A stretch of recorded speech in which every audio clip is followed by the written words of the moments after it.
me see if I understand your position. Basically, would you say that it's wrong for the citizens to initiate physical force against other citizens like an armed robber does? Unless we permit that by law. But it's okay for the government to do so. Because the government has been authorized by the people. Okay, but if the government authorized armed robbers to do it, it would be okay?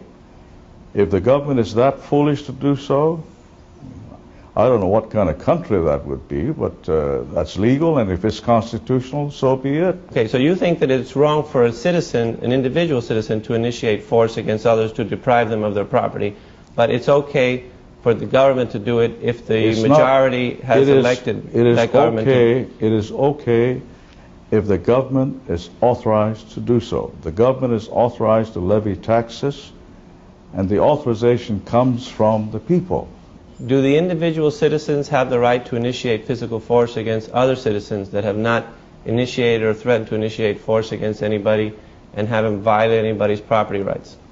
They cannot do that because they are not authorized to do so under the law.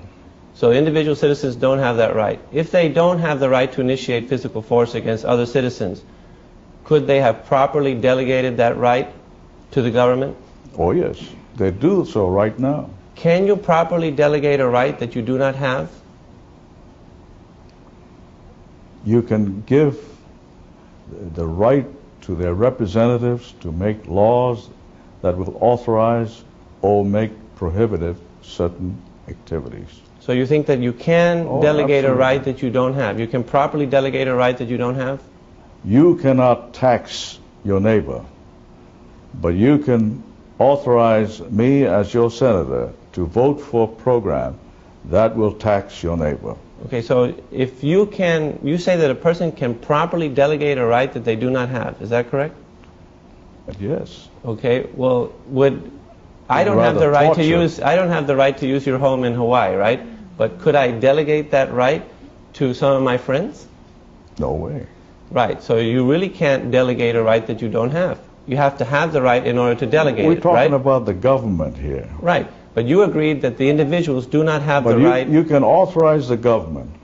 Right, but did you agree? To take over my residence. Okay, but did you agree that the individuals did not have the right to initiate force against the other individuals? They don't have that right. No. So, although some people think they do. Then they could not have delegated that right if they didn't have it. They would delegate authority to us, their representatives, to make laws in their best interest. So even if they don't have the right, they can delegate it to somebody else.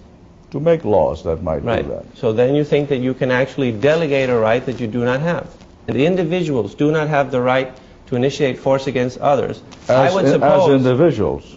Well, if they get together, then all of a sudden they have the right?